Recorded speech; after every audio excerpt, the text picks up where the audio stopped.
What's up, ladies and gentlemen? It's DH Thorne here. How's it going tonight, everybody? Looks like we have a whole lot of people in the chat already, which is really cool. So, so this is a typical Q&A session. I like to do these on Thursdays. It kind of makes for good content because sometimes coming up with a topic is more difficult than just letting you guys decide. So let me get a sound check, make sure that my sound's coming out good from my assistant here. But if I have to, I'll turn it down. It looks like it's redding out. Let me turn it down a little bit. All right, thank you. You guys can hear me? Good. All right. What's up, Seeking Serpent? What's up, everybody? Maximo. Mr. Higglesworth, I like that name. Errata Calandri. I'm going to say that wrong just because that's my mouth not cooperating with my brain. Errata Calandri, that's more like it. Saber, 4K Olvi, what's up? Tara, what's up, Tara? How you doing, sister? Justin Pook. Adversarial Self. Clash of Clans boss. Dude, you remind me of that soap guy. What's that? You guys watch? If you guys watch enough YouTube, you know what I'm talking about, the Dr. Squatch guy. Oh, God, I hate those commercials. Dr. Squatch. Your soap is shit. Oh, my God. Every freaking video. Steroid, what's up, Steroid? How's it going, brother? We were talking a little bit earlier privately. Marianne, what's up, Marianne? Custom Made Incense, how you doing? Star Ruby, what's going on? Oh, man. So, you know, it's been quite a time, hasn't it? You know, everything that's going on. For those of you who follow me on Facebook, I put up another one of my occasional controversial posts that I put up where I sort of dance around taking a side on certain issues in the world right now.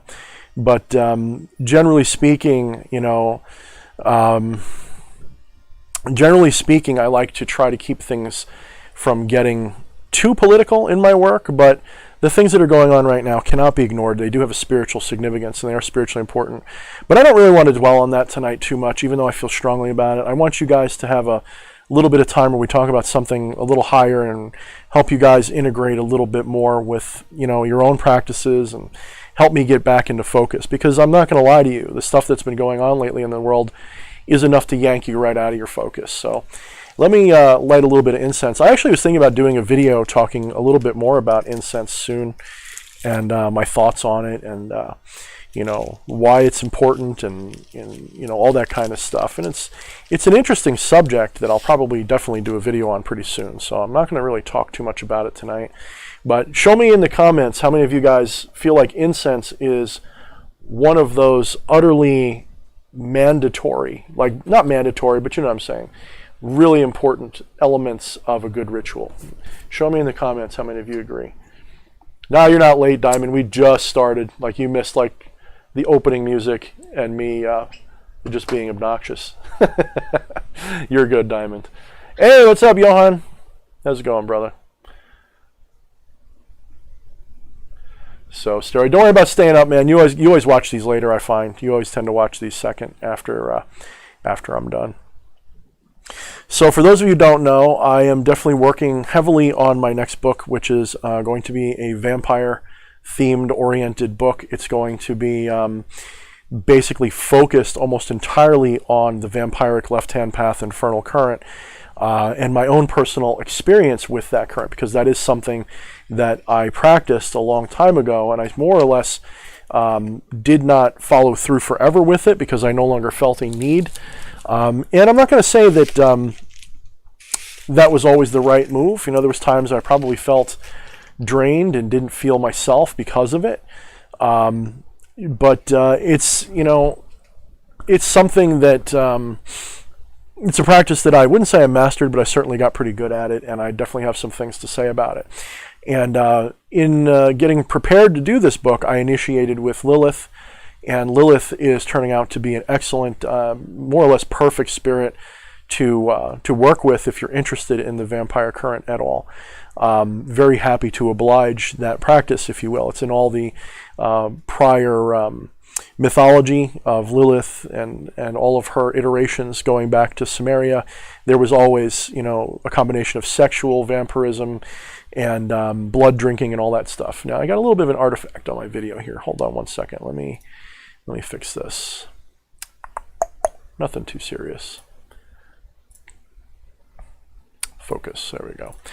I got one of these cameras, and maybe I'll upgrade soon. It's a really good camera, don't get me wrong, but it tends to like shift and focus and changes brightness and contrast and all that. And it's still probably going to do it, but I think because it's the ball in the background that's glowing. Yeah, Seeking, yeah, it's going to be sink your teeth into, no pun intended, right? You know, a lot of people, you know, most of you guys said you agree, incense is very important. I'm sure Marianne says incense is really important. Actually, I've got, right now I'm burning Egyptian musk, which I'm not sure what that really is. It's a hem incense, and I found that hem is not my favorite. I use them a lot, and I shouldn't be giving like reviews, right? They're gonna like call me like, stop it. But I don't love it, but it's what I have the most of because it's affordable and you can get it everywhere. But I use this hem stuff, and it's not always, let's be honest, incense is not often what it's made out of, what they say it is. It's often just fragrance oils and things like that they use. And I can tell you it's really easy to find because that's true, because I recently purchased a whole bunch of dragon's blood resin. And it wasn't that much actually for the price I paid, but they're big chunks of it that goes on the coals. Smells completely different than the dragon's blood that you get in the sticks or the cones. Completely different. So it's definitely a different experience.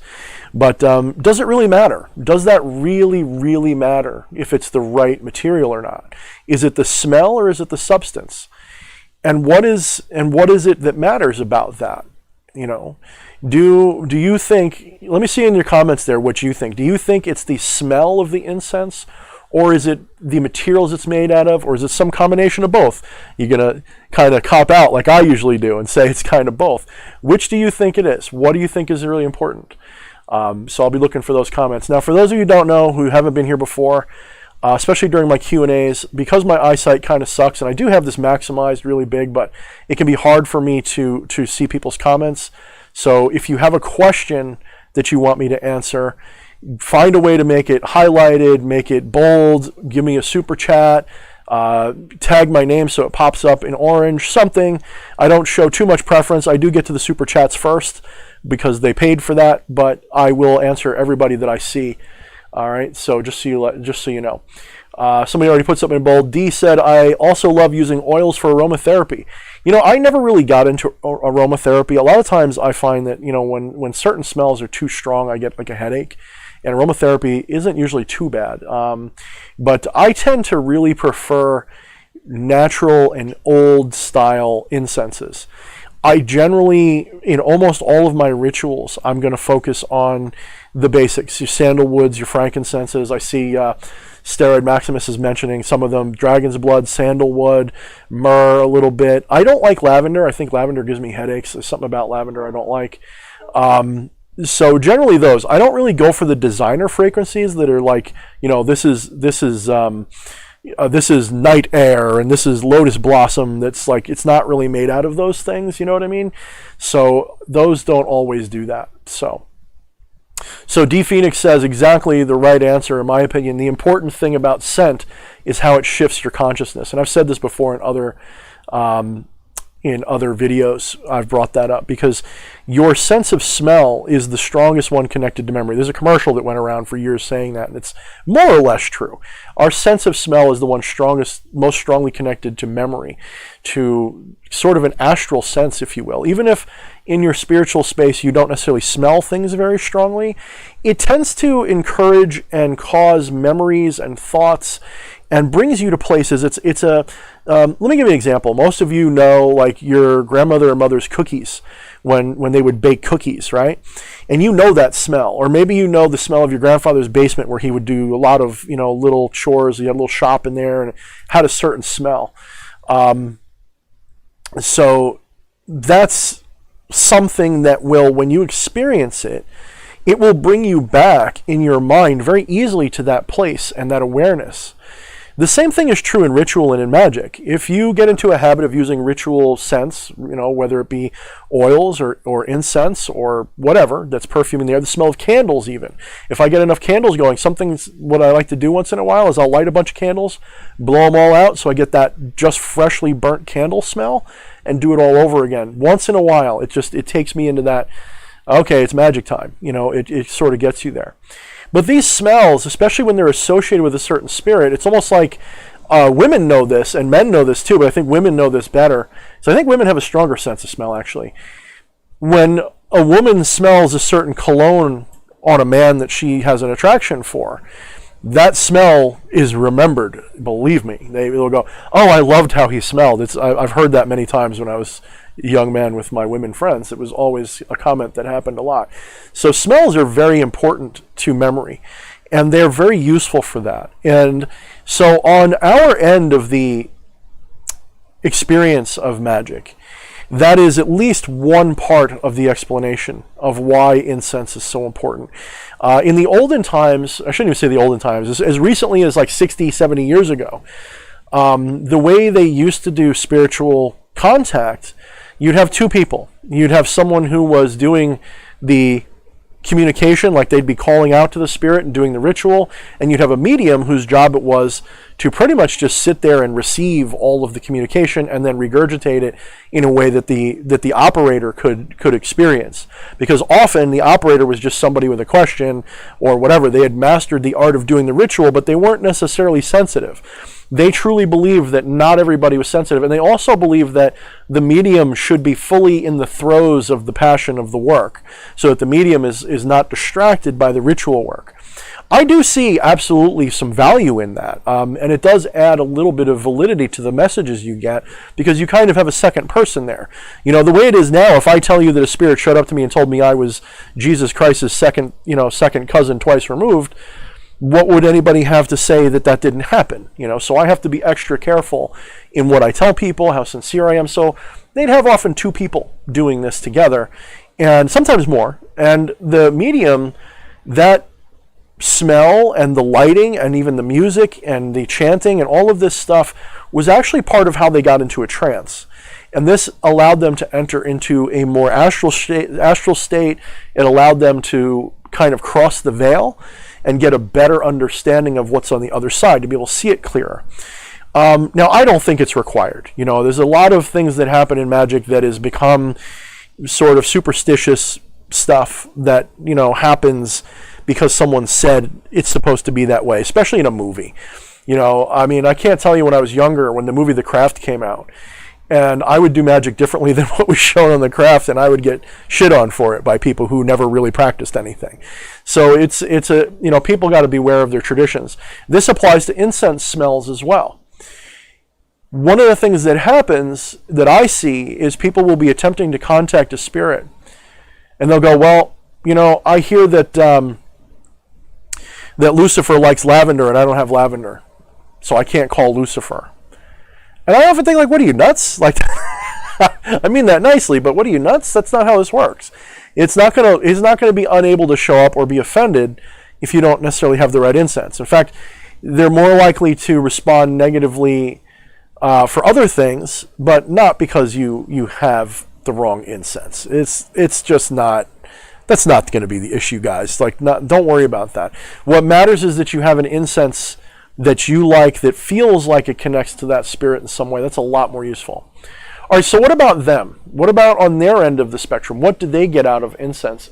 Do they get anything specific out of actual incense?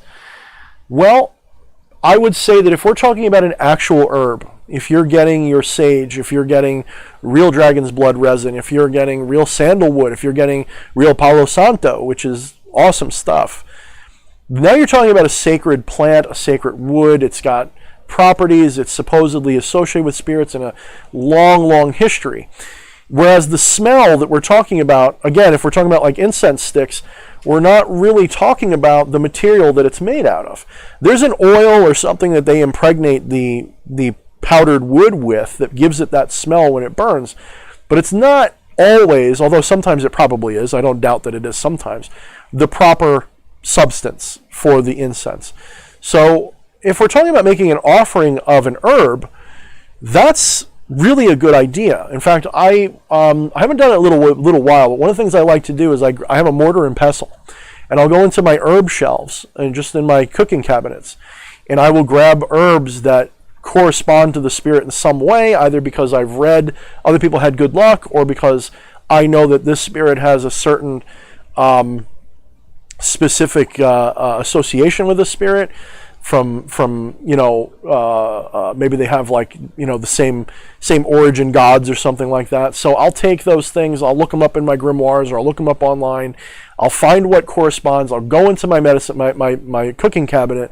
I'll get my mortar and pestle. I'll get my incense. Sometimes I'll take a cone incense, break that up, put the other herbs in it, and then I'll put it on a charcoal briquette in my burnt offering system, whatever I'm using at the time. And sometimes that's really good. If you use, like for Malphas, star anise is excellent. You can break that up. Take just 2 or 3 of them. They come in like a little thing that looks like a little star, and they're almost like that big. So 1 or 2 of them is usually more than enough to make a powder with. You crumble that up, you break it up, and you stick it in putting other incenses in sometimes, or put it on your charcoal brick and just let it burn and sizzle and smoke, and you're going to have that nice smell. And other things work: cloves, thyme, basil, all that good stuff works in there quite well. So that's something to keep in mind. Now I guess I kind of shot my load now. My incense video is going to be kind of a rehash if I do it, so I probably won't go too crazy with it, but that is something that I may do. So, all right, guys, let me go to your comments here a little bit. I'm a little bouncy because before I got on tonight, I was playing with my son. There's this new video game out called, it's not even new, it's actually really old, it's like from 2018, Sea of Thieves, but they just put it on the computer. And I swore I would never touch that game because I don't like pirates as a general rule. I'm more of a ninja guy. That old rivalry between ninjas and ninjas and stuff are ninjas and pirates is a real struggle.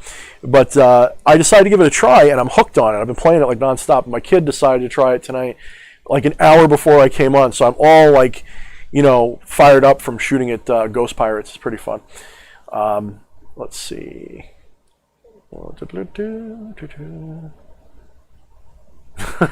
Diamond says, I love scents, especially Swiss, Arabian, and patchouli. How's that for bold text? That's pretty good. I mean, you missed a couple words there, but I'm kidding. That's pretty good. Yeah, Johan says, of course, if the spirit you're working with expresses a preference, go with that. I agree. You'll know. Don't just insist based on what's in a book. That's what I'm saying. Like, it's more fluid than that. I feel it's a lot more fluid. But, my last video about keeping things sacred is still a real subject. If you really feel that it's sacred to that spirit, don't let me sway you, please. Diamond Antenna says, sweet and reminiscent, something Mother used to bake, by David Bowie. Yeah. All right, let's see. Oops. Tara says, I hate that movie. She means The Craft. It led to too many misconceptions. Yeah, it kind of, but at the same time, without that movie, I think the industry that I'm currently living a career, working with, probably wouldn't be as significant. But something to think about. Tara says, I have some real funny terminology. Which terminology did I say wrong? What did I say wrong? You know what it is that I actually have a mild case of, I guess it's aphasia, or there's a word for the thing that I can't think of. I literally sometimes get into a state where remembering basic words can take me a minute. It's like I don't remember the word car, and I'll be like, get in the thing with the wheels, the thing, you go vroom vroom, and it's not like, I mean, everybody experiences this sometimes, but for me, it can be a real problem, especially when I'm trying to be social. Let's see.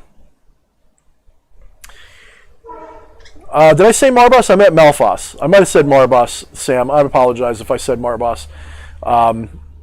It's Malphas and star anise. Marbas, I haven't really discovered one that's really preferential to Marbas.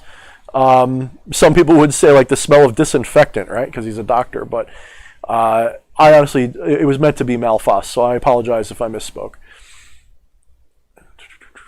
Joel says that game sounds good. Yeah, they definitely improved it. It's definitely like, I looked at it when it first came out. I was not into it.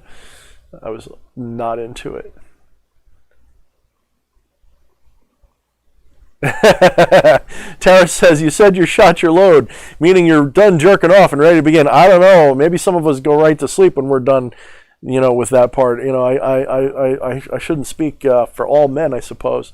But no, in some ways you're right. I mean, there's a lot deeper we can go into the subject of incense, because incense is really part of your burnt offering. And you could, of course, one of the things that I like to do if I'm giving a blood offering is I'll actually anoint the incense with my blood, and I'll let it soak in and dry like 30 seconds, a minute, something like that. It usually doesn't matter.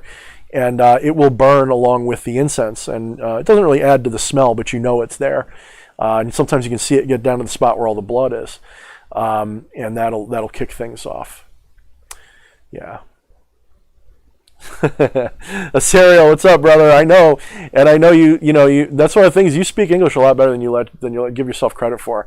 I've never had problems understanding you, and the handful of times that you've been stymied trying to think of a word was like, like I'm doing now. Like, very rare. It happens, but it felt natural. It felt like a natural thing.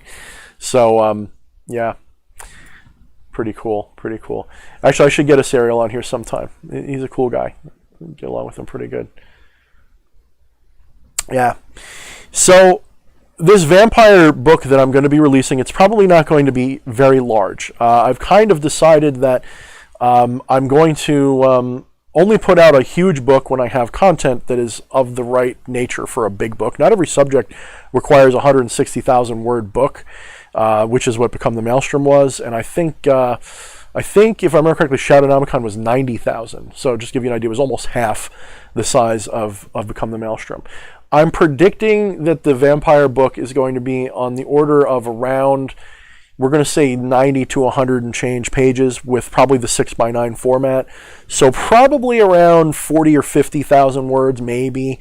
It depends on how many graphics and pictures and how much spacing goes on and all that good stuff. So it really is hard to say exactly, but because I still have a lot more to add in there.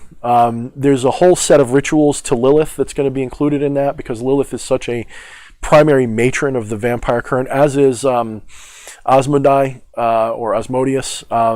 There's a lot of history between those two spirits going back. Some would say Asmodai is the son of Lilith. Others would say it's the lover of Lilith.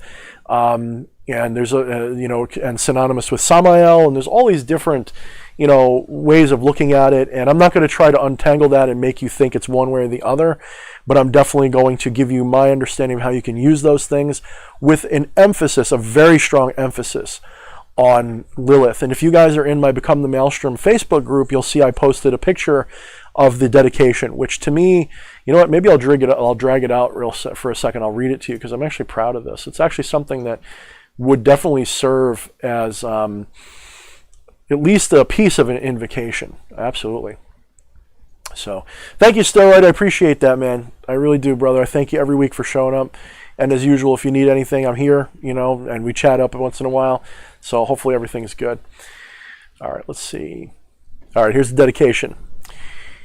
Let's see. Let me get into character, so I say it. Maybe I can say it really cool instead of like reading too fast. All right, let's see.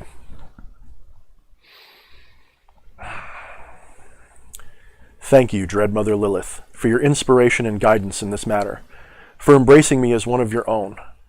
May your dark, sanguine love and power be received by all your lost children, and let your vengeance be felt by all those who would do them harm. May this humble book bring many of your lost children home to your bosom. May they once again revere your name as the dark matron of fertility, blood, and self-liberation from any and all who would shame or control the divine feminine. May your daughters be exalted, and may your sons be their worthy companions in the sanguine darkness. May the weaker fruit of the betrayer Eve be forever cursed. May her womb be forever barren. May her lovers be consumed by the emptiness inside. May the oppressor religion, patriarchs who cast you from your divine place, be torn asunder and forgotten. May justice be done, and let no one ever again forget the divine masculine and feminine are not merely equal, but are in fact essential, and must be in balance and harmony, or pain and destruction awaits the soul. For Lilith cannot be tamed. Her power as the dark feminine is too great, and her rage is too righteous. But the true divine masculine is the only force strong enough to walk beside her, not above her. Let he who reads this know this power. Let she who reads this become this power. So why do I identify the feminine so strongly with the vampiric current?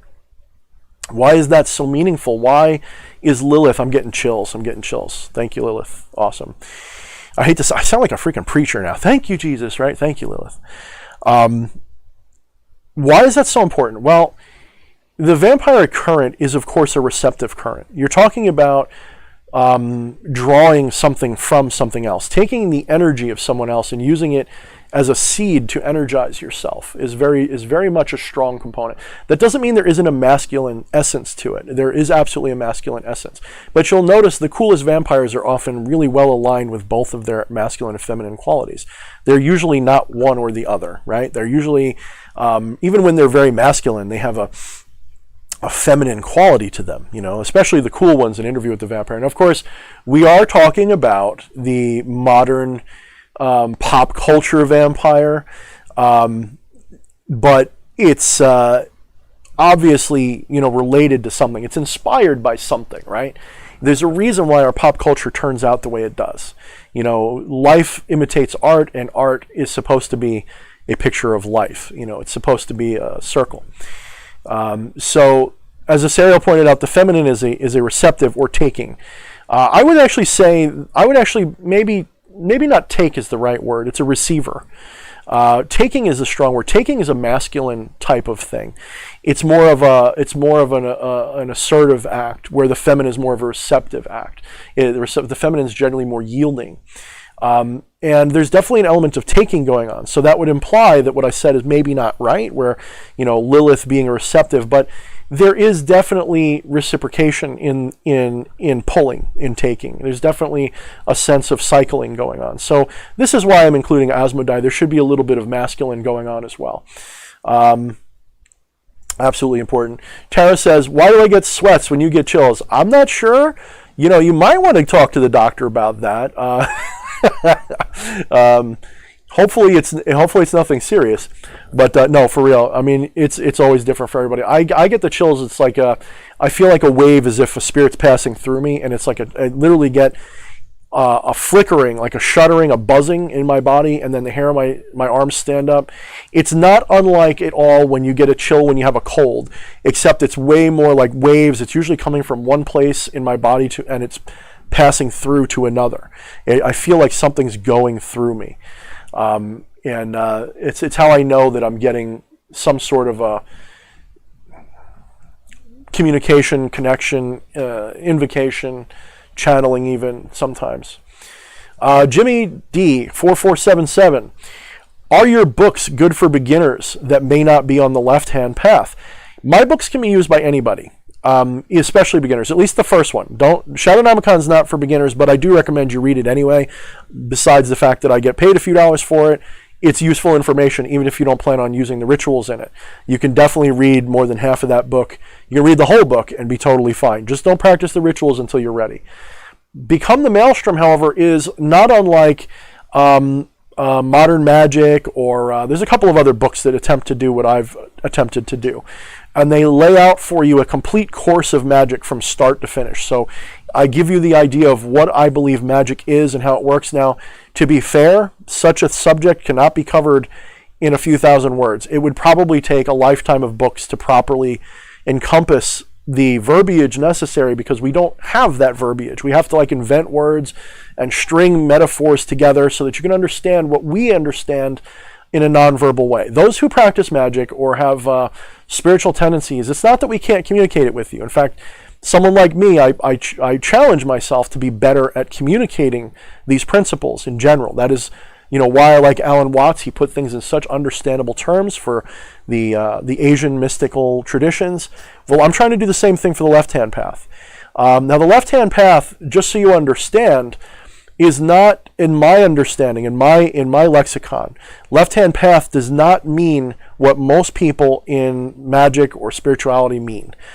To me, the left-hand path is, strictly speaking, related to independence from oppressive forces that would be spiritual or otherwise, and you are instead trying to become your own divinity, or The alternative is to recognize you're already that divinity. Now, I believe you are that divinity, and I try to give you the tools to wake that knowledge up inside you and act that way in your magical life. I want you to understand that you are a living God already, and that these rituals and things, these theurgistic practices, are there and designed to help you find your divinity in yourself and act on it. You'll find it's a lot more subtle than you think it is. You'll find it's not like Hollywood. It's very simple. Now, that is not specifically what most Satanists immediately jump on and say that's, a lot of people, and I shouldn't say Satanists, honestly, it's people in general. A lot of people into magic would say, well, that doesn't sound like left-hand path. You're not talking about cursing people and doing and sacrificing things, because that's a symptom of freedom. When you are free spiritually, completely free, and you know you're a divine being, you are free to curse, you are free to do harm, you are free to do help or heal, you are free to be as selfish or selfless as you want to be. There is no limitations. There are no limitations for a divine being. The only limitations that exist are the ones you create, and the ones you create are important. I even say that in your own book.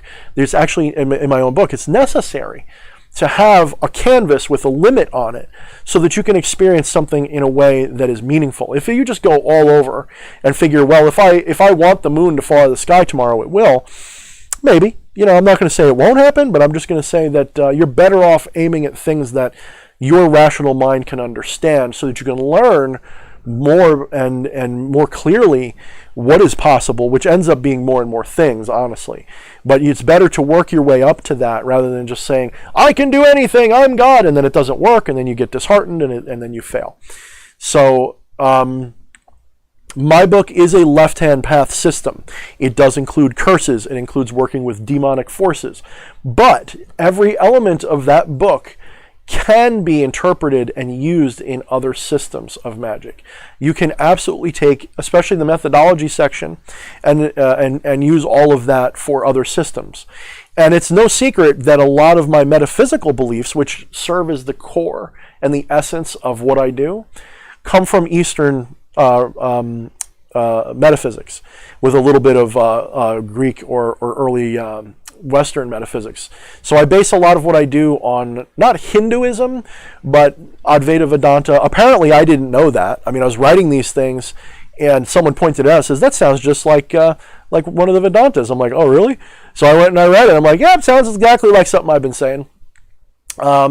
Neoplatonism, same thing. Another book that is, not a book, excuse me, another course of metaphysics that is also near and dear to what I suggest. I have my differences with it, but it's functional. And let's not forget, a lot of esoteric systems see things the same way. There's not a lot of deeply esoteric systems that do not have what I would call either a pantheistic or monist view of reality. Now, monist means source. Let's just keep it simple for those of you who don't know. Monist means source, like the Gnostic source. It's basically the same idea.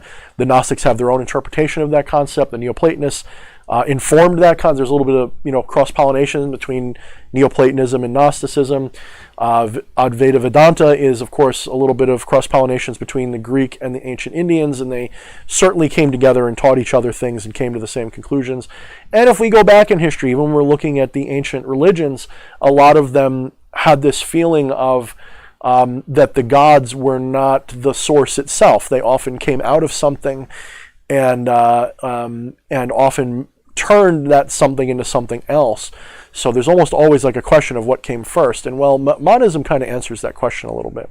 So anyway, that is the foundation of things. The methods that I include in the book are all the basics that you should know, and apparently not many people know them. This is something that's kind of been amusing to me as I look around in the magical communities and the occult communities. Not many people know the basics at all. They don't know the basics of energy manipulation. You don't even have to be a Reiki master, okay? Just the ability to properly visualize and feel energy in yourself and in your environment doesn't take that much work. Most people can pick this up.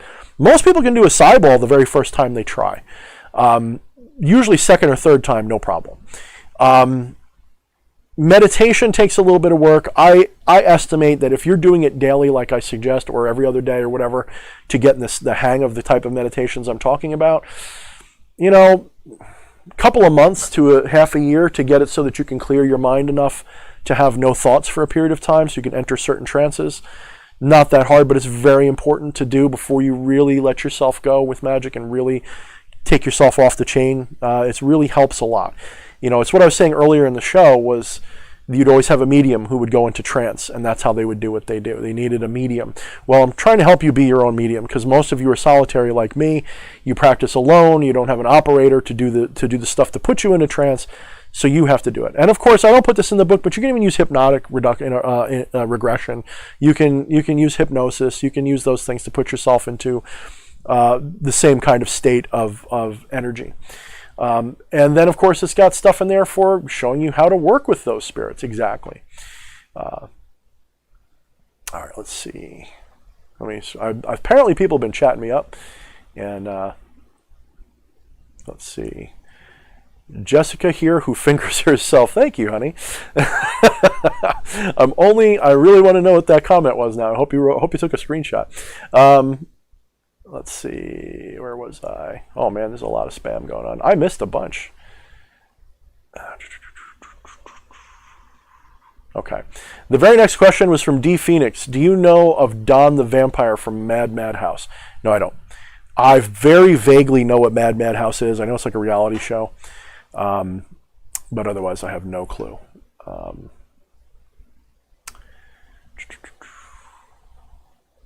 What's up, Caroline?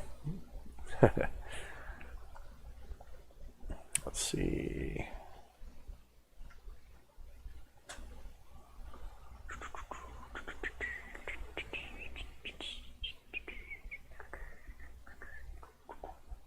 Play some music in my head while I scroll down. Thank you, Abby. I'm dying to know what this person said now. I wish I wasn't just ranting when that was going on. I missed it.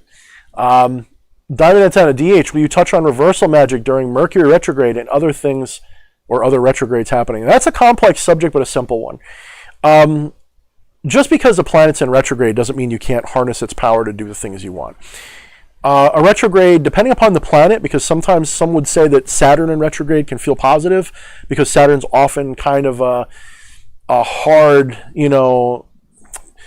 Saturn's the old man that eats the children, right? He's the villain of the zodiac in a way.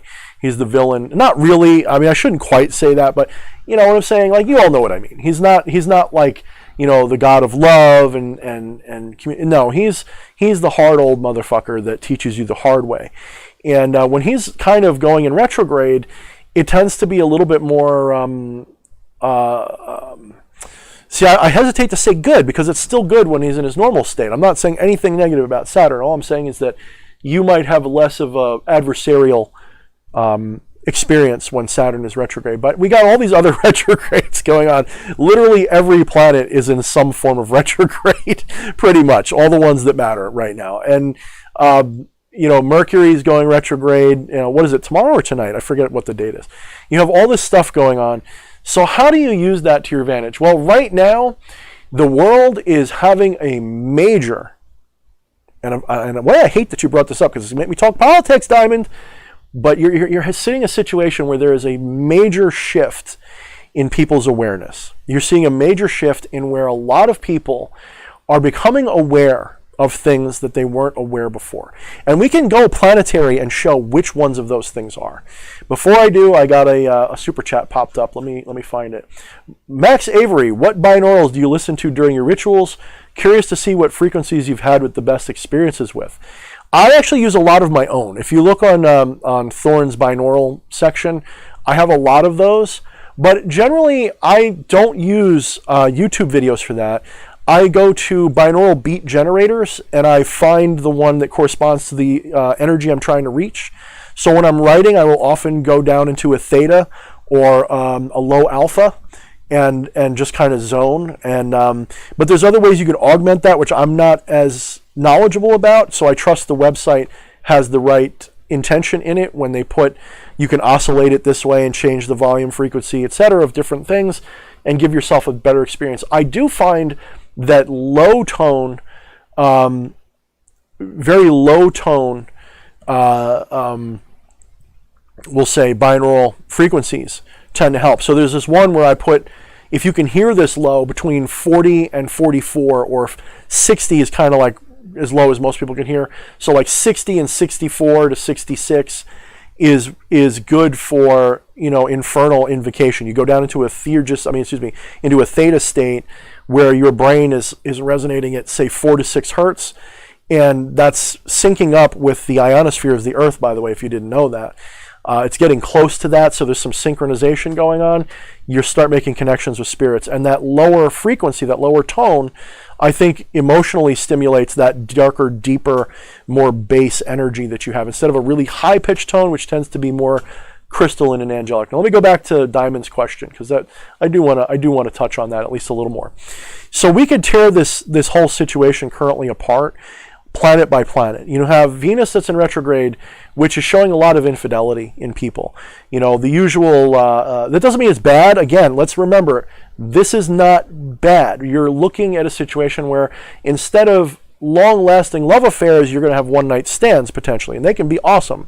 Now, this doesn't just mean sex. This means to all relationships. All of your relationships are looking at that kind of distance, that kind of, infidelity.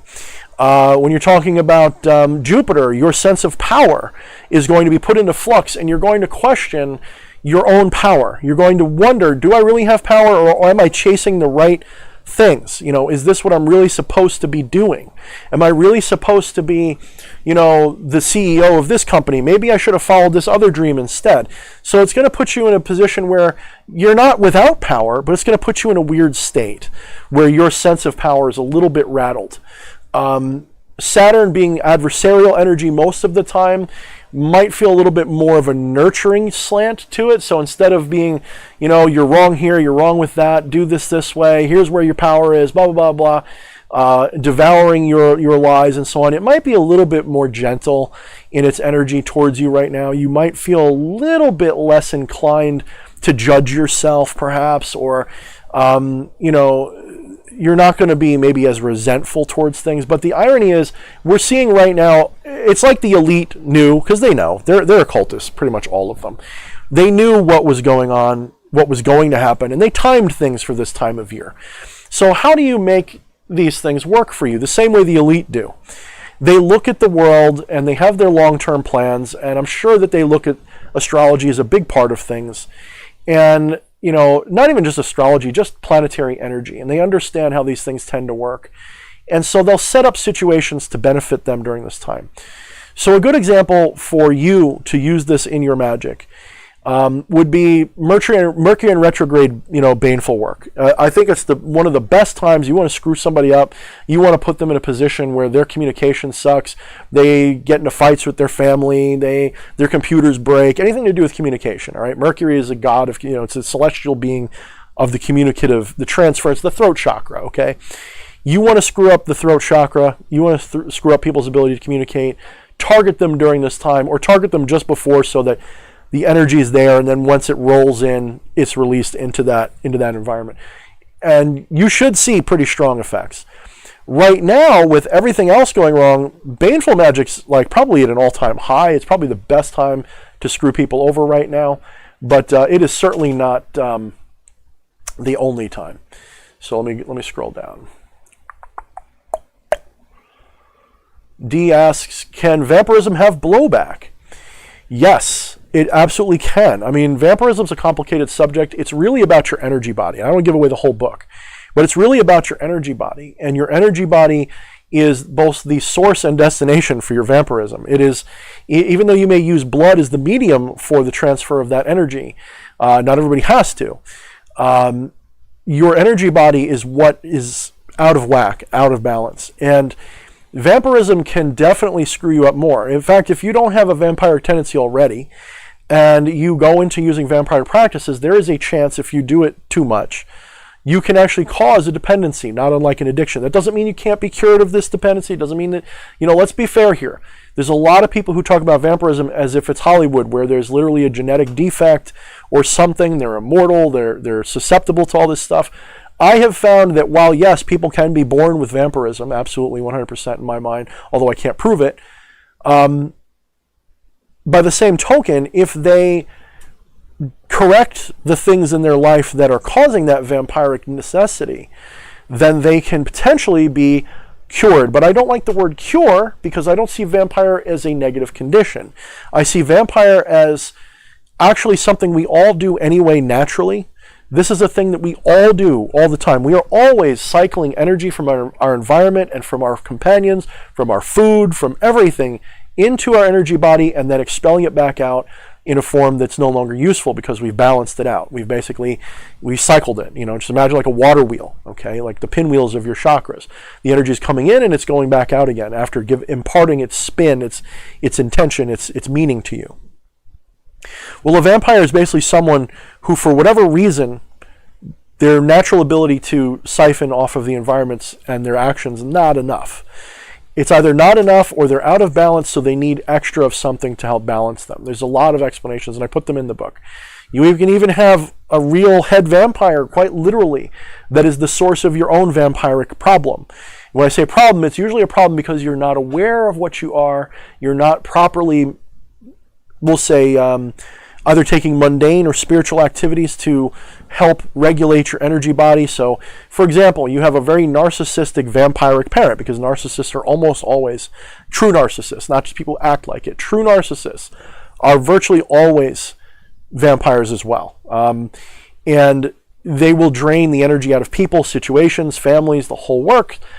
And because of that, you can become a vampire as well. You can become, and I don't just mean the emotional, like a lot of people like poo-poo that and say, oh, you're just talking about psychology. No, I'm really not. I'm actually saying that as above, so below, but also as below, so above. If you're being abused by a narcissist, your energy body stands to be damaged as well, and you can become vampiric as a result, because you're feeding their narcissism. You're feeding their vampiric tendency whenever they abuse you or mistreat you, or because all they're doing by abusing you is lighting up your own energy body with anger, rage, frustration, whatever, and they skim off the top.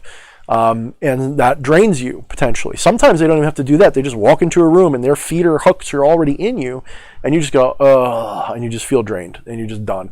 And I've had it happen, even who I am with all my protections, you can still get through. If the person's close enough to you in real life, it can still get through.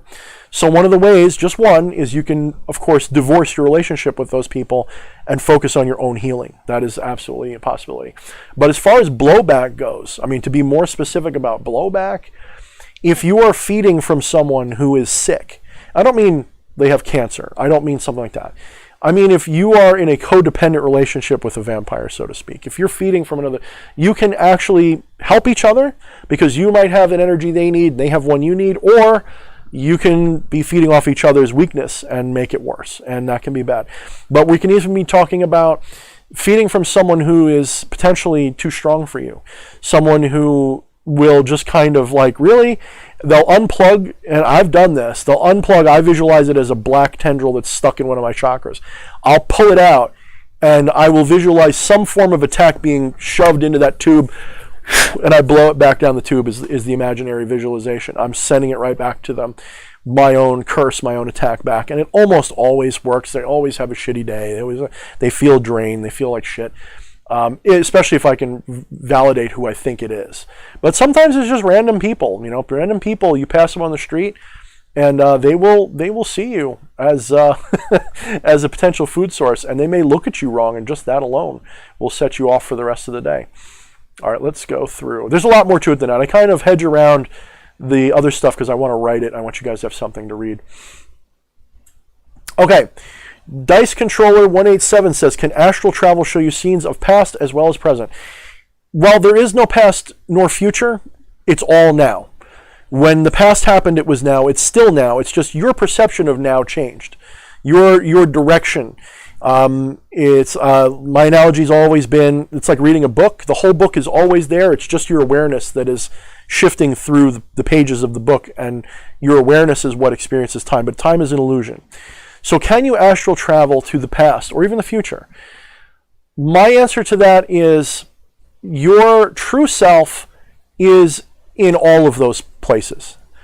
Your ego self, the person who probably asked that question, cannot go as easily, if at all, to those places. What it will experience instead is going to be symbolism and metaphor that may or may not be clear to you. I'll give you an example. When I was younger, and I used to do a lot of hypnosis work with my friends, and we were, this is when I was working with Ronzael the first, a few years of my life, and before I even realized they were shadows, I thought they were angels that were a part of a big old war in heaven, and I was really still deeply embedded in that Christian mentality, even though I was kind of not Christian. That's where I hung my hat. I didn't think of things going back further. I just kind of ignored the old cultures and thought Christianity was the oldest, because that's what I always was told. Christianity and Judaism. So I believed in that whole war in heaven thing. So I would have past life regressions where I would see things, and I would see a world of dragons, and I was a half dragon, and I was riding dragons around, and there was all this stuff, and that I would prophetically know things in the future because I'd run into people with similar qualities and thoughts and stuff. And I even envisioned this floating continent with a gigantic tower on it where all of these dragon riding people lived, and that was a past. And I had other past lives as an angel, as all this other stuff. Other alien worlds, other planets. And I was like, okay, a lot of this is probably, even then, I was thinking a lot of this is probably just hypnotic dream fantasy. Except as later on, as I got into the occult more and more, I learned the draconic currents. I understood that tower to be very, very symbolic in many systems, different names, different, Tower of Babel, Tower of Koth. There's all these different names for the Black Tower. There's all these different, a lot of cultures and a lot of occultists have seen this tower in different ways. So a lot of these things lined up with things that were real, but just like with dream interpretation, we have to look behind the surface and understand what the symbols of those things are to help us. And I'm not saying it's a one-for-one treatment, but it'll help you understand it better. So if you have a past life regression and you dream in your past life regression or astral journey, let's say you do this just with astral trip, for example, and you go into the past in your astral trip and you see yourself as something, okay? It may be that you were that. It may be that you were something like that, that's the energy of the thing, but you weren't exactly that. Like maybe you saw yourself as a Vietnam soldier or something like that. I was a soldier in Vietnam in the past, or something like that. It will not necessarily mean that you were in Vietnam. Maybe that was something that was very important to you in your past life, was that conflict. So there's a lot of room for interpretation. If we're talking about our own life, one of the issues, again, is that our own memories are easily edited, okay? If I properly set up a situation for you where I have you recall something from when you were a kid that you think you remember, and then I give you some sort of cue that makes it hard for you to argue with my assertion of what your memory should be, there's a good chance, and it's been shown in a lot of studies, that your memory will edit itself to believe what you've been told. So for example, if you said, yeah, I remember when we were kids, we had a blue car. I said, no, it wasn't blue, it was actually black. And if I somehow convince you of that a little bit, you will believe it, and you will suddenly see that car is black, not blue. It will change for you. So memory is not really anything other than a story we tell ourselves as part of our current story. So when we go into a past life or a recent regression in the astral, my opinion is you're going to see a dreamlike simulation of it that is going to be either very vivid because you're in a deep trance or just a superficial trance.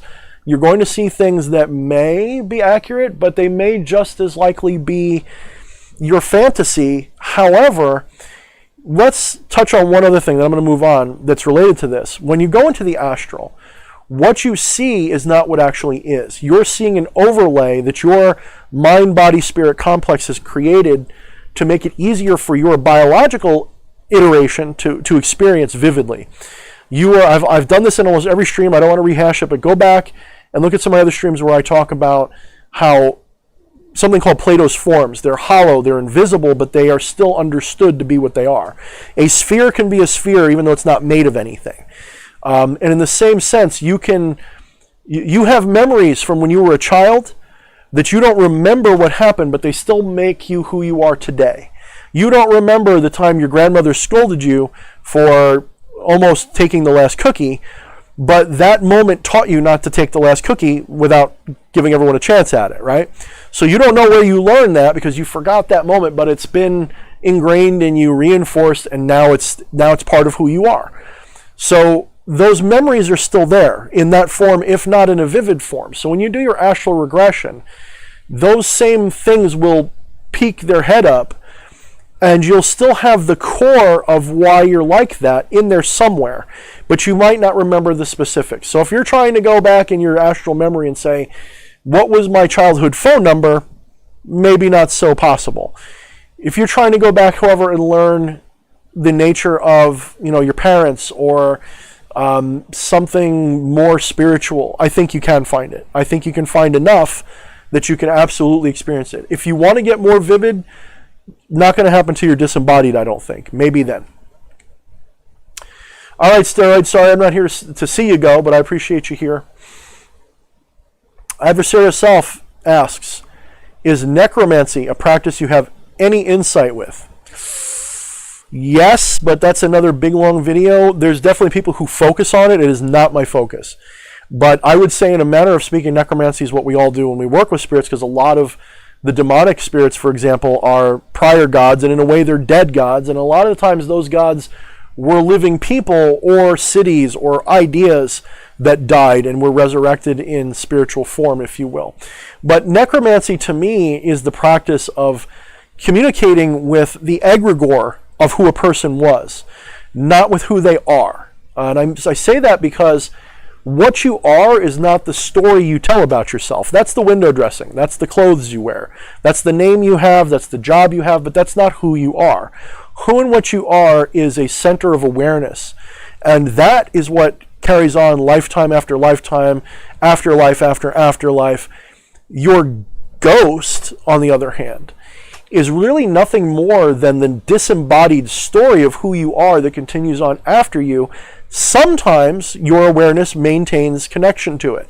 Sometimes your awareness still uses that egregore as like a puppet. It can still use that to interact with the living, absolutely. But it is not a given. There are a lot of necromantic arts that summon a dead person. What they're really getting is the memory of the dead person, the collective conscious memory of that person, the egregore, that is not unique, because everyone has their own vision of that egregore, let's be honest. So that egregore exists independent. It's almost like the Ka and Ba, and I forget what the other part of the Egyptian soul was. So the Ka was like your awareness, and the Ba was the person. I hope I'm getting it right. My Egyptian stuff is kind of rusty. And your Ba is more like your personality, your persona. So the persona can be contacted in these rituals, and you can get information. And sometimes the person, for whatever reason, is still connected to that persona. So let me give you an example. Someone who passes away, and especially if they pass away in their sleep and they're dreaming and they don't know that they've passed away, they might think that they're living a literal nightmare for the extended duration of their afterlife for quite a while. They might truly believe that they're in a nightmare, and as they're going around in their astral body interacting with other people, it reinforces that nightmare. They feel like they're having a nightmare of being dead. And because time to a disembodied being has less meaning, at first it kind of does, because you have a memory that kind of gives you a before and after sense. But my understanding that I've been given, and again, take this with a grain of salt because I haven't died in this iteration yet. As far as I know, I have never died yet, at least not officially. That these experiences are not necessarily linear. And after a while, just like dreams, if you ever had a dream shift from one state to another where there was no explanation how you got there, I have a feeling the afterlife is going to be not unlike that, especially to someone who is not integrated properly with their higher self a little bit. Someone who's really become aware of their ego as not who they are, as ego being a mask. When they pass on, they're much more likely, I hope, to maintain their sense of awareness without losing their sense of self, while at the same time understanding the sense of self is somewhat delusional, and be able to experience a disembodied state that's more useful. Or, if I do reincarnate right away, do so with a much more firm experience for the next life. Okay, I won't remember every detail clearly. That's not what it works. But I will still have the lessons of the last life in me. People don't realize that's often what we're talking about when we're talking about someone who's being reincarnated and learning lessons over and over and over again. It's just that you don't remember the details of the lesson, but the effect of the lesson carries on. to your life. I really do believe that fully, and I do see that in some people. I mean, they'll come up and come out with personality traits like, where'd that come from? You know, they don't always have an explanation. Let's see. All right, let's see. Oh, it just skipped ahead because I haven't been following along. Blah, blah, blah, blah. I might have to skip some of your questions, guys. You asking me so many good questions tonight. Give me the easy questions. All right, let's see. What color is black? That's actually an easier question than it sounds. Are the shadow... Okay, DS, another question. Are the shadow people inorganic beings from the Carlos Castaneda books? I'm not sure. I've only read... or really, I've only listened to the first one. I guess it's the first one. The Yakui Way, or whatever it's called. That one book where he learns about... for crying out loud. So here goes that thing I can't remember. The Yaqui Way with... Mescalito, thank you, Mescalito. So, and he has these really cool experiences with that. I don't know if I would call them the inorganic beings. I really don't know. I'd have to look into that. Read Shadownomicon. That's what I know about them for sure. You can associate them where you see fit, but make sure they fit with what the general gist of them are. A lot of people confuse them and conflate them because a lot of spirits can show up in shadow form, or look like they're all black and difficult to see that they're three-dimensional or whatever. So that is absolutely a problem. D says, Moon is always full. Asked if I would do a Zoom meeting once a month. Maybe. You know, I'd have to show me what you guys are doing, and it's because I don't, my schedule is pretty full, and to do a regular meeting, I don't even do it with Dark Sorcery anymore. But show me some of, send me a link on Facebook. I know you know who I am on Facebook. Send me a link to some of those meetings if you have them recorded, especially if you have like a YouTube channel. And let me see. If I like what I'm dealing with, I'll jump in. If I don't feel like it's really for me, don't take it personally. I still support your work and what you're doing. I have to see if it fits my my own brand and what I want to do. You know, there's some people that I really like to associate with, and other times I just want to do my own thing, and it's nothing against you or in any way, shape, or form. At all. So Dice Controller asks almost the same question. Some spirits teach true astral projection to view anywhere in time. Have you heard of this? No, not like that. Some people say it. On my last stream, I think it was, I pointed out I've never had someone who claimed to be like a remote viewer, astral traveler. I've never been able to have them prove to me that their precision is what they claim. That doesn't mean they weren't able to see me. To give you an example, I've had people talk about, I've had people astral travel to my presence and say they saw me in a study reading books. And I say, well, I don't have a study, and I don't really read that many books. But at the time you were doing your astral trip to me, I was doing a lot of research on YouTube, watching videos and writing on my computer. And in a way, this little area that I work in is kind of like my study. So you've got all the imagery wrong, completely wrong, but the spiritual center of what you were talking about was true.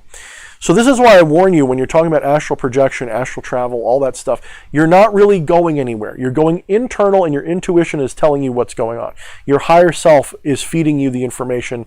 Your mind-body connection is creating the illusion of the things that you think you're seeing there. Because I'm telling you, when you're disembodied, there's nothing to see. It's all feeling, and it's all energy. It's all thought without stuff in it. So are there demons that teach that? There are several demons that can teach you various forms of these things. I suggest you just go through the Goetia and pick one that sounds good. I don't have one off the top of my head. I forget what the name of the demon is. There's one that can bring people from great distances. That's not unlike what you're trying to do. But any divinatory spirit like Balaam is excellent for astral visions, as is Amdusias. Amdusias is almost like, when old witch stories, they would summon their familiar and ride on their back. Well, they're not really shrinking down to like the size of their cat and riding around on it. They're in a trance or a chemically induced trance, and they are hallucinating that trip with the animal through the astral. And they're seeing a symbolic representation of what is, but it's never exactly. All right, let's see. Seeking Serpent asks, do you believe in deja vu and one deja vu into another in the same day? Know what I'm trying to ask? Do you believe in deja vu and one deja vu into another in the same day? Know what I'm trying to ask? I've actually had experiences with a lot of deja vu in times. What is deja vu? Well, let me get really sciencey for you for a minute. And this is my understanding of what it could be. Yes, it could just be what the skeptics would say is your experiences remind you of something that's happened before, and so you feel like you saw it already, or you imagine something that's just kind of a coincidence and it seems like what you imagined. And then they maybe put it more towards the synchronistic feeling, but they don't believe in synchronicity either. They just believe in coincidence and so on. So, a little bit of that maybe is probably responsible for a lot of it. But let me impress upon you the many worlds theory, which is the one I ascribe to personally. I believe that as source fragmented infinitely, and it's all one piece still, it's got facets now, and each one of these facets reflects a different iteration of what is possible. And each one of those fragmented iterations of what is possible, they fragment smaller and smaller till you have individual people, but they all exist within infinite universes of possibility. And each one of those infinite universes of possibility has its own timeline, and that timeline is already done. But your awareness is what is traveling through that timeline through a course of events that's focused on that one little shard of that fracture. So as you're experiencing reality, what you don't really realize is that very close to you in the metaphysical sense, there's another you who's experiencing almost the exact same universe, just like in Rick and Morty. Okay, it's not unlike that. And your consciousness are not that far separated as much as you think. Your ego is kind of what separates you one from the other. And your sense of self is based on that ego. And when your ego gets a little disillusioned, or you forget yourself a little bit, or you go into a trance, or you have the right set of circumstances, I think it's possible that your two egos can kind of have a deja vu moment and think that they're experiencing something over and over again, or almost a premonition kind of thing. I do believe the many worlds interpretation to be the most likely explanation for the double slit experiment, all that kind of stuff. Especially when they're talking about things like the Schrodinger's cat and all this kind of stuff. It's really the better explanation for it. And science used to believe that universes were created at every moment that there was a new possibility, and that there was a branching off of that possibility. They believed that it just created another universe. That, I don't know why they thought that. I guess they were thinking too linear, and they forgot that even Einstein said time is an illusion, basically, just to paraphrase. That in reality, everything exists, and somehow our experience of it is what moves. Somehow it is the experience of the observer, and they don't like to really strongly point this out, though they will. If you really follow their wordings, they will make sure they tell you it's the observer. Well, who's that observer? Who's that observer? You understand that magic is nothing.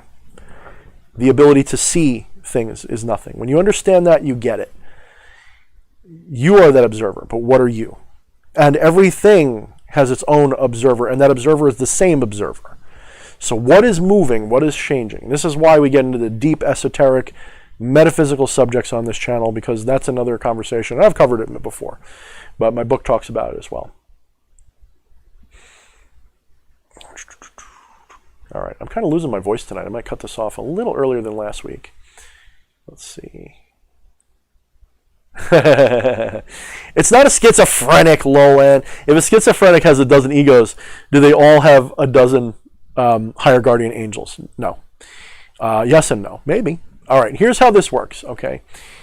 I'm not even sure I would really buy into the whole holy guardian. That's kind of like it's not a bad explanation, but I think it's a little dogmatic sounding, when I have a higher guardian angel. No, you just have a you. You just have a you that expresses itself as different beings, okay? It's just like your hand. Each one of your fingers is not, as much as it's separate, it's not apart. It is not separated. So each one of your fingers might have an individual sense of self and awareness, but they're all part of the totality that is your hand. And each one of your hands is part of the totality of what you are. So do they each have a higher guardian angel? That depends on what you classify your higher guardian angel as. If you classify your higher guardian angel as your little knuckle, the first knuckle, and you're the fingertip, then I guess you can have 5 on each hand or whatever. If you consider your higher guardian angel as something much higher than that, then no, ultimately you only have one, and that's your true self. That's your true highest self. That is source.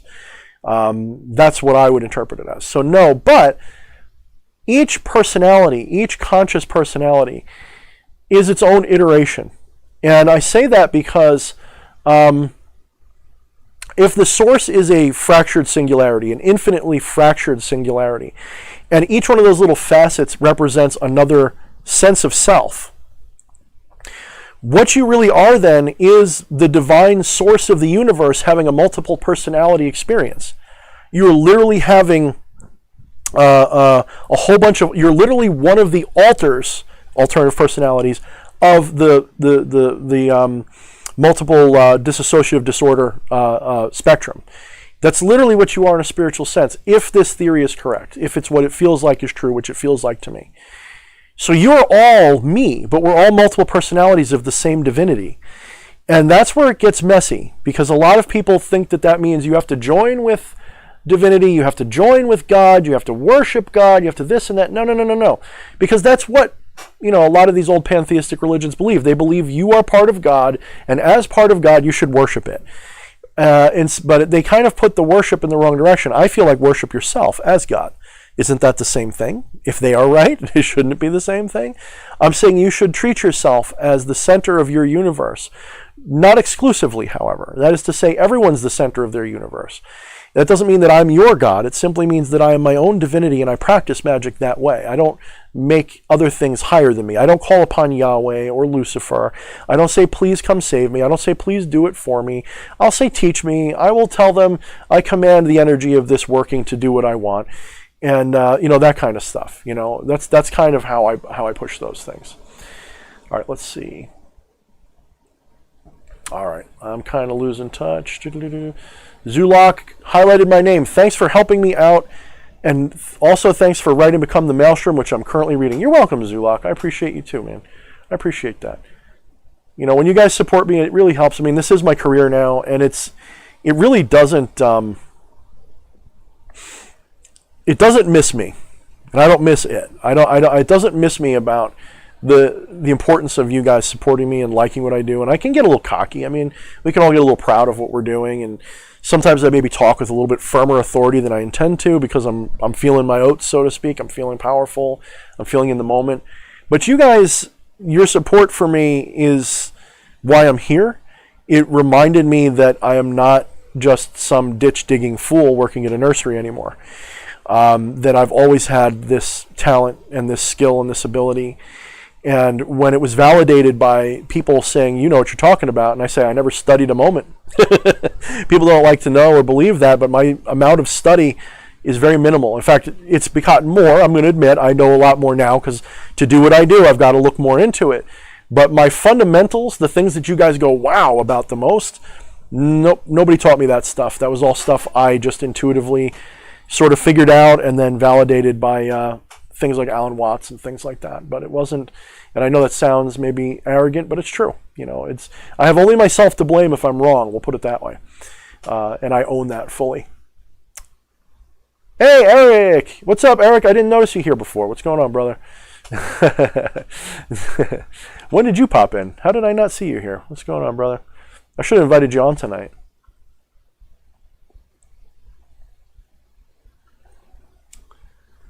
Yeah, I don't know. You must have been here a while. How did I not? It's something about your picture, Don Juan. Yeah, thank you. That was the right book. Yeah, Don Juan. So Eric asked, tips for this Mercury retrograde. I don't know if you caught it earlier, but I gave people the suggestion to use the retrograde in curses and baneful work in specific. And you can, of course, use it to examine your own communication tendencies. Maybe instead of speaking out like I did today, maybe instead of speaking out like I did today about that particular issue on Facebook, I could have, bit my tongue. But I was feeling an incredible amount of angst today about things that are going on, and feeling like I didn't like feeling like I was being oppressed by my own desire to not stand out and offend anybody and be not have an opinion. And I realized that the vast majority of people in this community may not agree with me, but they're adult enough to understand when they disagree, it's okay. And so I said, you know what, I'm laying more of it out on the table and saying what I think, because we are entering crisis time. And so I did say it. I did put it out there. And I think my wife said it was one of the best things I ever wrote, at least when I read it out loud to her. She loved it.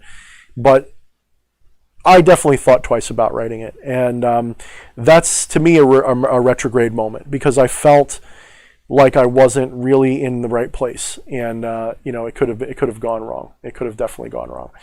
So, but I appreciate that you're here, Eric, brother. I really miss you. We had a nice talk last week, and we'll definitely schedule one again soon.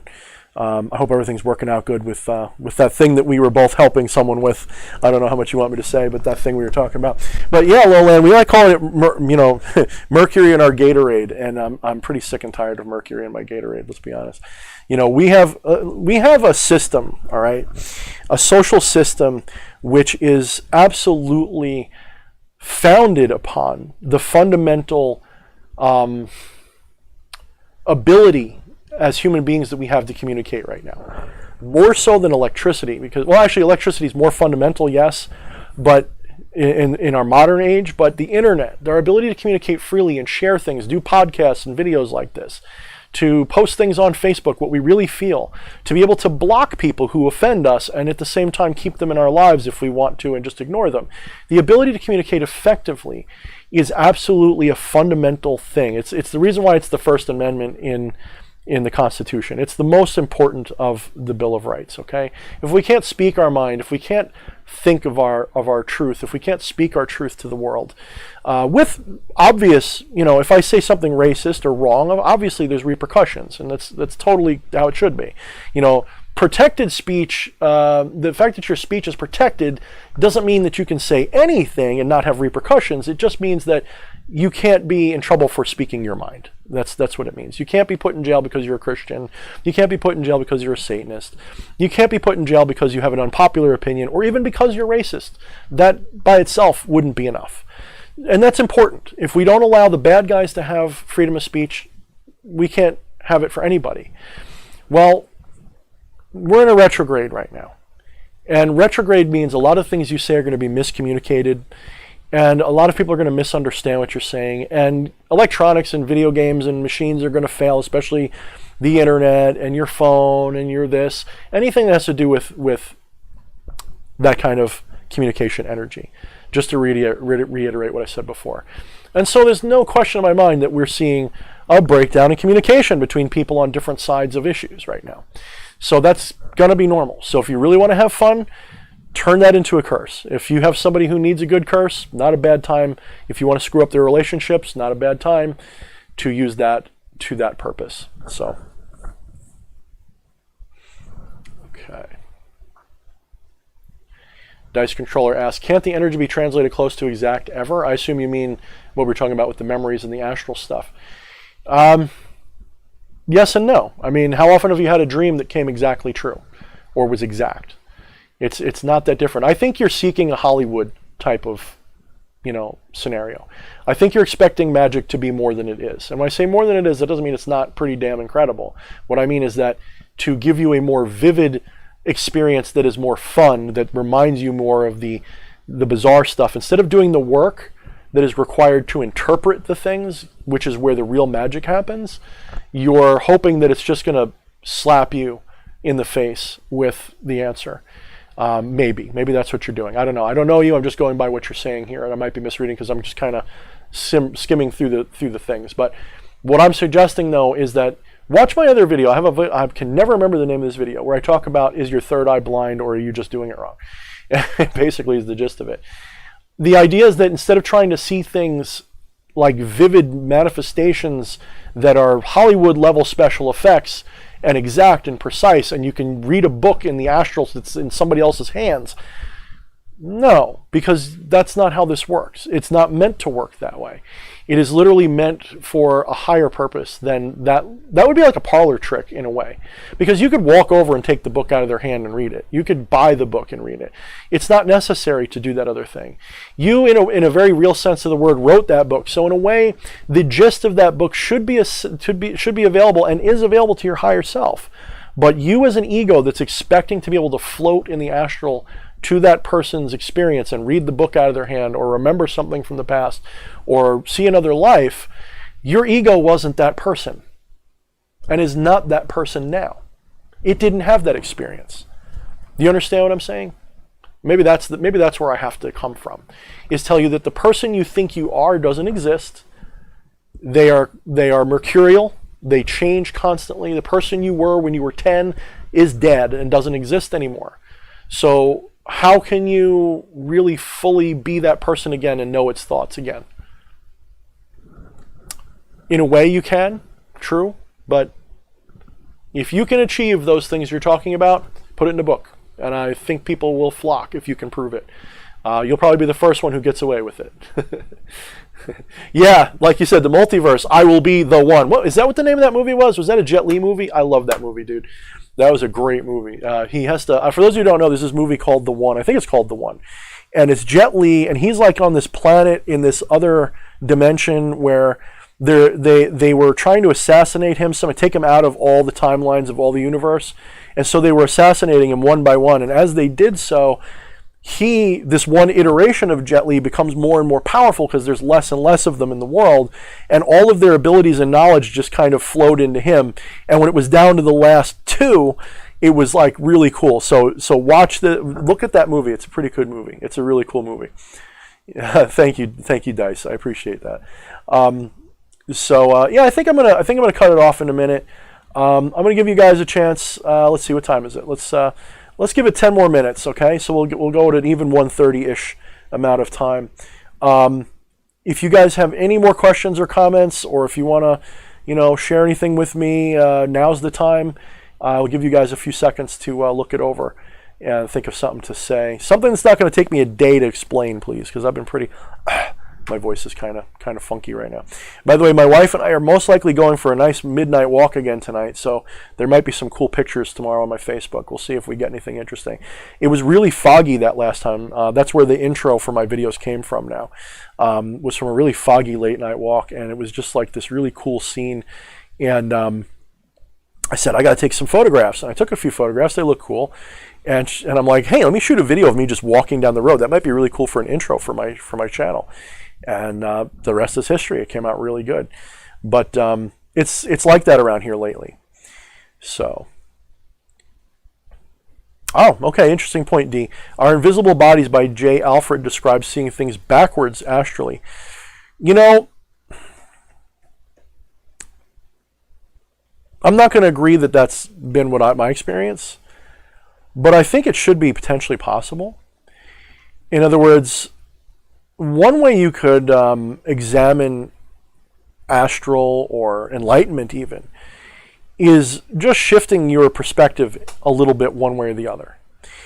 And there's actually this kind of, in geometry and physics, there's this idea of higher dimensions. And there's this, I hope I don't have to explain too much to get to this one answer, but...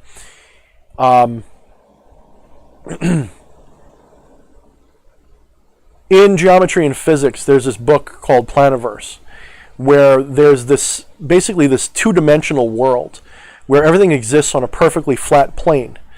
And these beings that live there only see a little infinitesimally small and narrow slice of reality.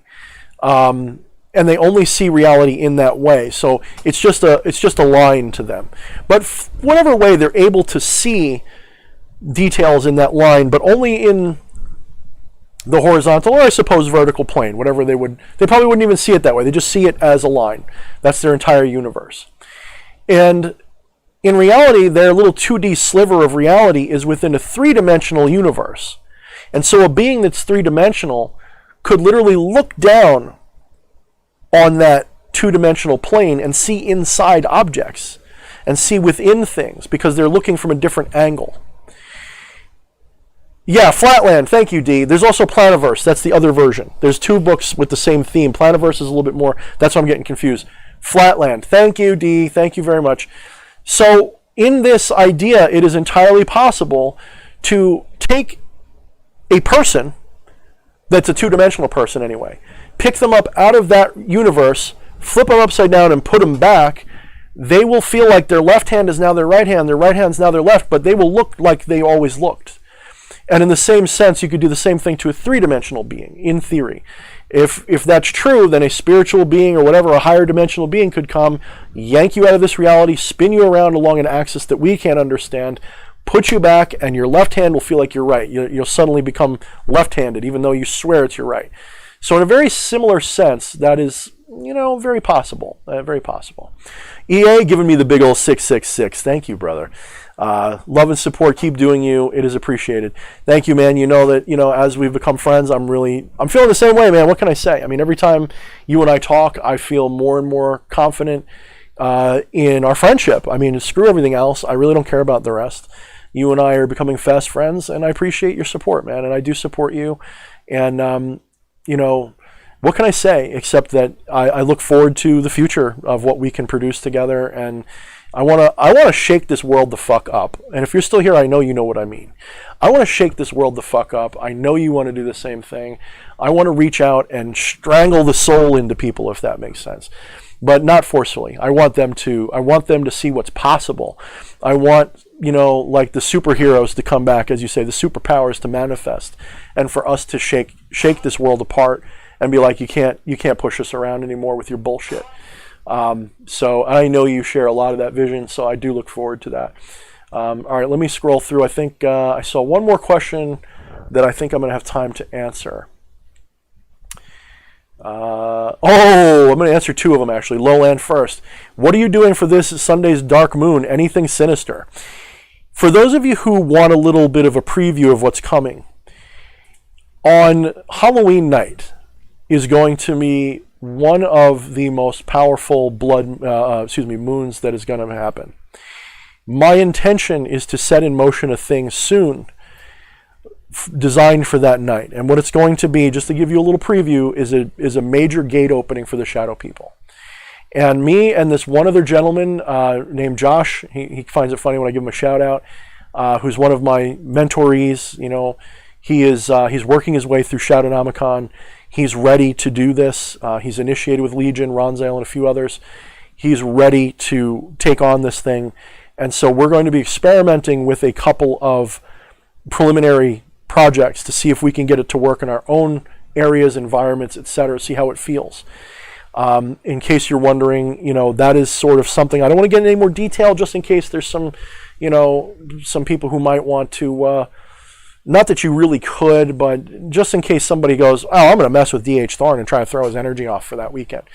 So, this way you don't have too much to aim at. But think Shadow People, think gates, think major manifestations in that direction. And honestly, this is their will. And if you try to get in the way of it, it ain't me you got to worry about. I'll just put it that way. So that's the major thing for this coming week, this Sunday.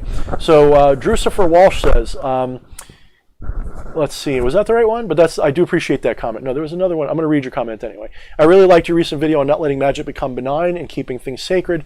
I didn't realize I was doing that until you pointed out. I didn't realize I was doing it too. And in fact, I got to thank EA again for that, because we were talking, and it occurred to me as I was talking to him and helping him with the situation, and he was helping me and helping somebody else, as we were having this conversation, this moment happened where someone was reading out of a book, and he's like, no, don't say it. And I'm like, oh yeah, that's something I kind of been neglecting, is keeping things sacred.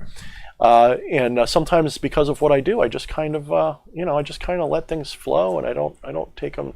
I take them seriously, but keeping things sacred is really important.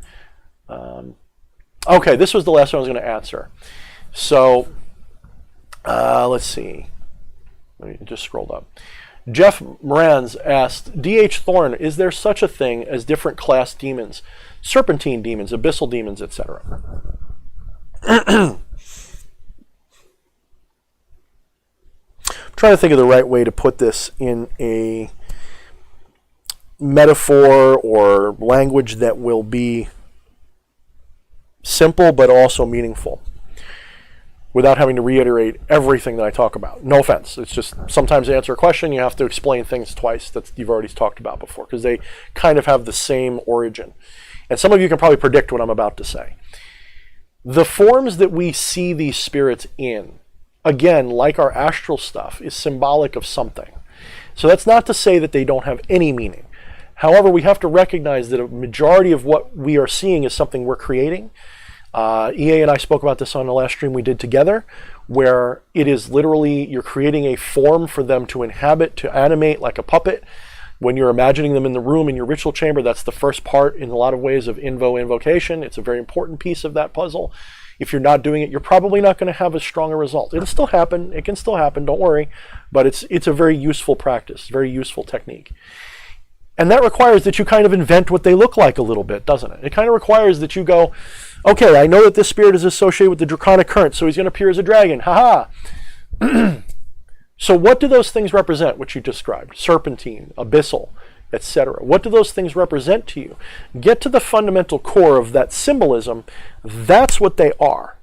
They are not a serpent necessarily, although there's some things I could say about that that's a little different, because all the beings on this planet, I'm sure, have their spiritual egregoric selves, and their, whether they realize it or not, because they might not be intellectually equipped to understand divinity, they have their own divine form of what they are, and that represents them in a lot of ways. But these serpentine things, what do serpents represent to us, and what do they represent to the spiritual world?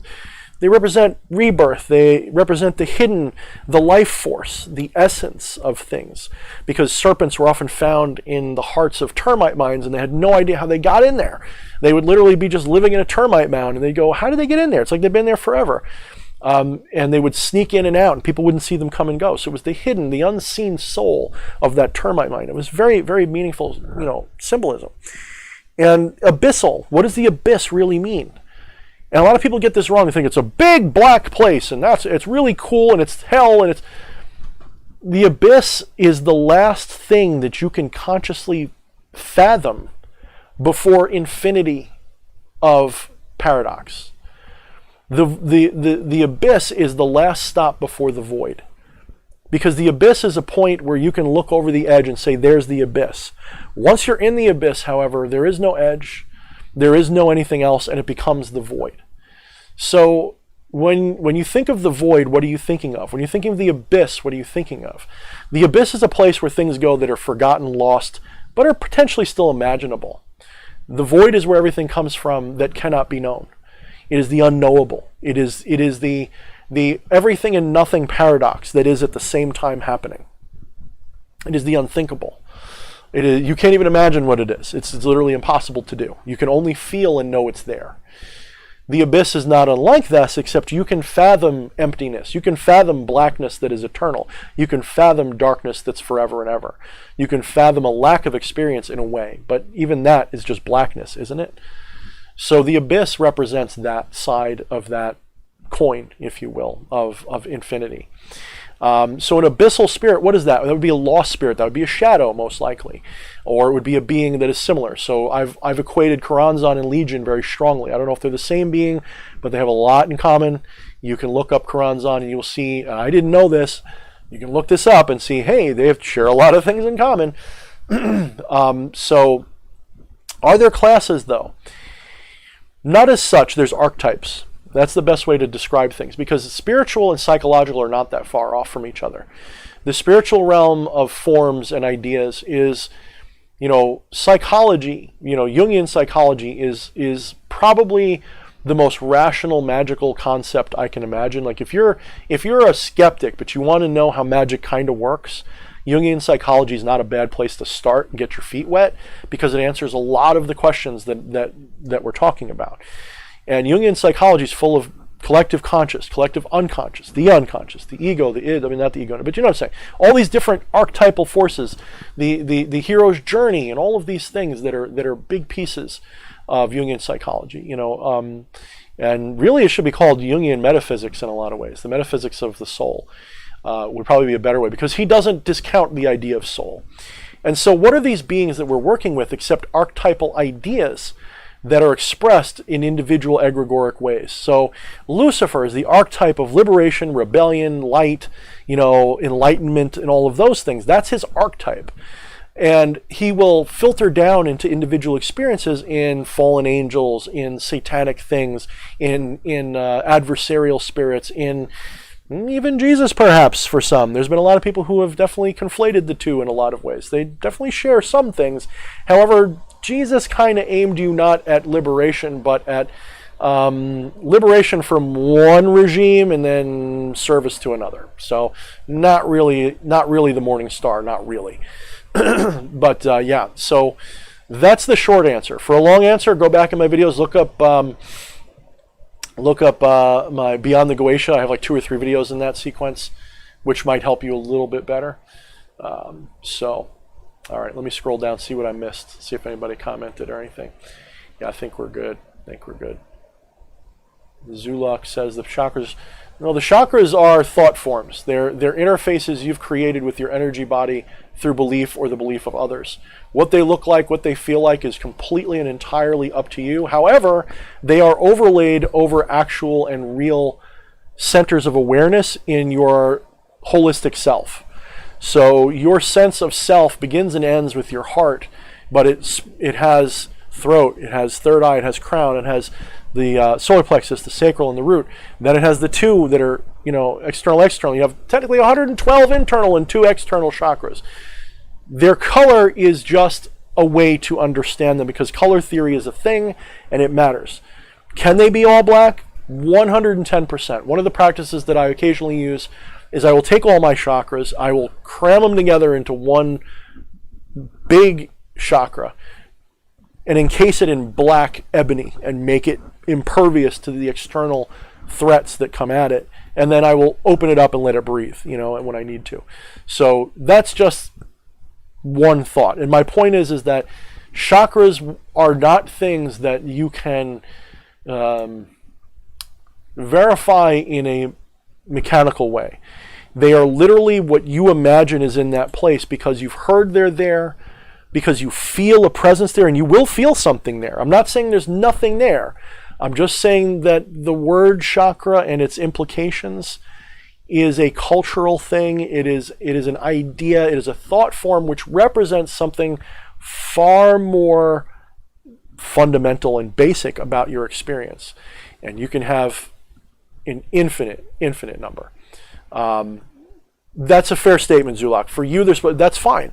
You can, if you see them as being black for a reason, make sure you know why that reason is. Is there a reason for it? Is it black because you just want to be edgy and goth? Or is it black because black represents something to you, protection or this or that? Or what is your reasoning for them being black? And that is what I would focus on. And I wouldn't, people are going to disagree with you and say they have to be colored. I'm not saying that.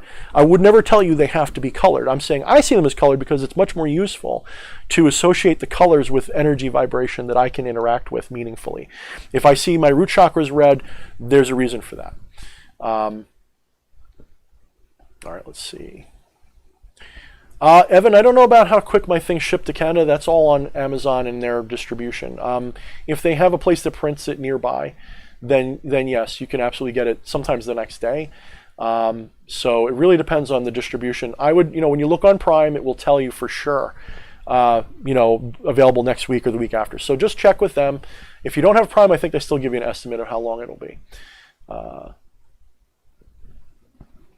Yeah, the Goetia does have old roots, but the Goetia, of course, is mostly a weird mishmash of things. In a way, the Goetia is a horrible thing to use. I like using it because I enjoy that forbidden aspect of it, and I like rectifying it. There's so many people that work with it, demonolators. I like showing them, hey, did you know Baal was Baal Hadad, or Baal, Amamon is Baal Haman, and all these. Do you know these correlations that are there that you can find in textbooks that really useful, and you actually are more like a dark pagan than a worshiper of demons? Did you know that? Did you know that was what's really most likely what's going on? And they're perfectly willing to let you see them as demons because it keeps them quite happy and powerful. They don't mind, because every god can be a demon when you piss it off, right? I see. Thank you, Zulak, for telling me about Kuma. I don't know much about Kumda Yoga, so that's an interesting perspective. And there's a lot of, let's be fair, if we're talking about that culture, it only became unified, and it's not unified at all, but it only became unified in the Western mind as one thing or another, right? If you go to India, they are generally a lot more libertine or liberal about their beliefs in spirituality. As Sadhguru, the potential wife murderer, by the way, you should look up his history. Pretty remarkable, but he's quite skilled in what he talks about. He will remind you and tell you that if you're in India and you go around saying this tree is God, no one's going to deny you that right of worshiping that tree. They're going to think that's beautiful, that's great.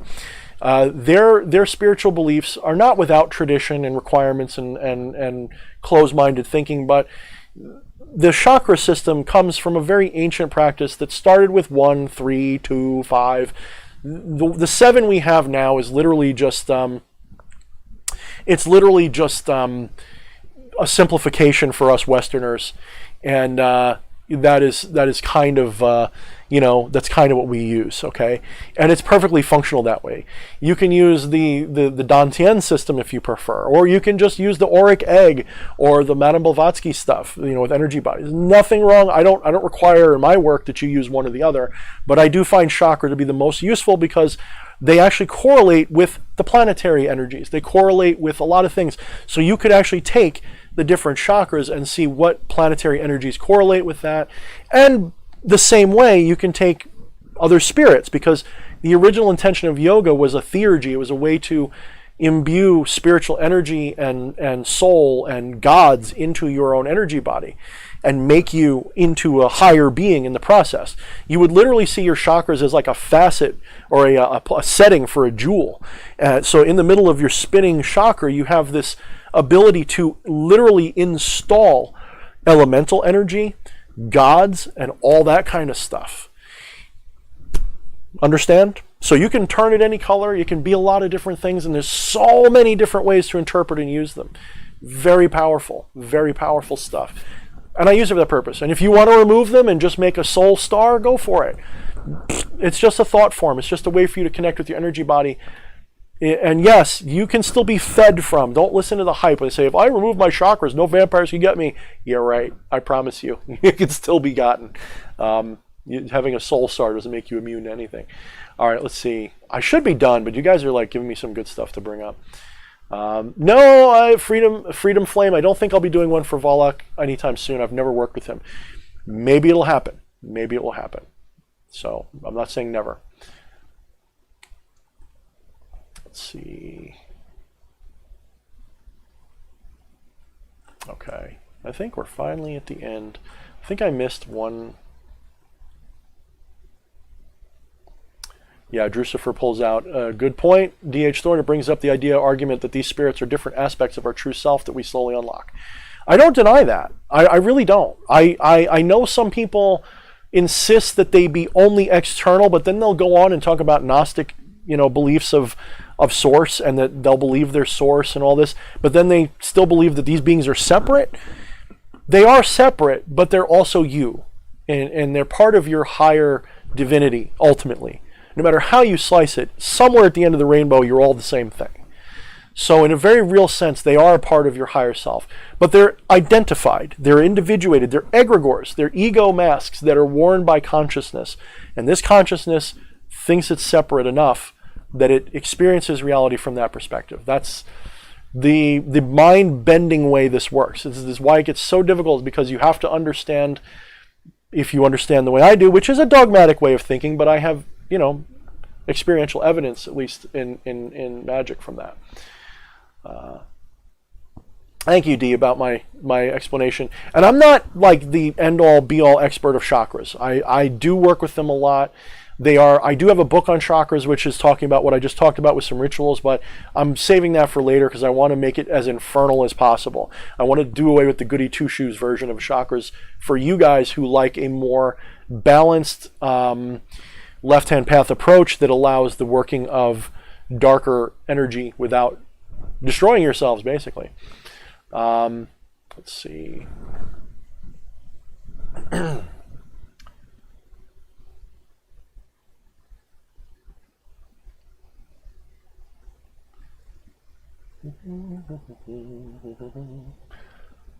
Yafer Sab W says Mesopotamian mythology doesn't go light or dark. You're absolutely right.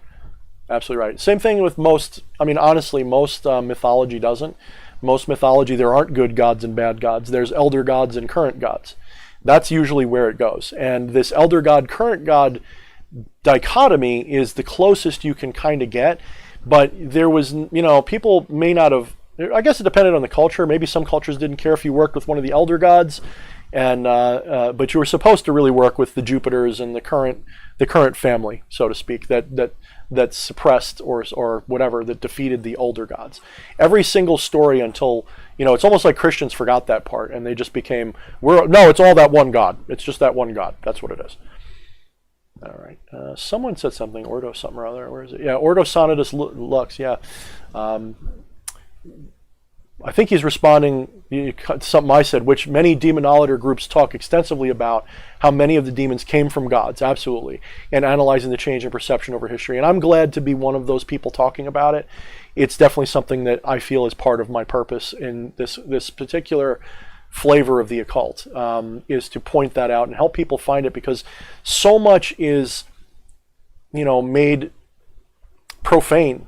And when I say profane, that's a cool thing for us on the left, but it's not necessarily what I mean. It's sort of like, wouldn't you like to know the real origins of the beings that you're talking to? Wouldn't you like to know them on a deeper level and really have a communion with them where you go, I get it now. This is my ascension we're talking about. These are beings that represent me and the gods of old that have been reignited and reinvigorated. Because I'm sorry, a lot of pagans miss that boat too, because they only see the gods as positive things that are beautiful. No, these are forces of nature. These are celestial minds. Some of them are very dark, as Yafer pointed out. There is no light and dark in their system. All of them are capable of great evil and great danger and great pain. So, all right, guys, you can probably hear my voice. My voice is kind of like leaving. The voice is between Paris Hilton's head.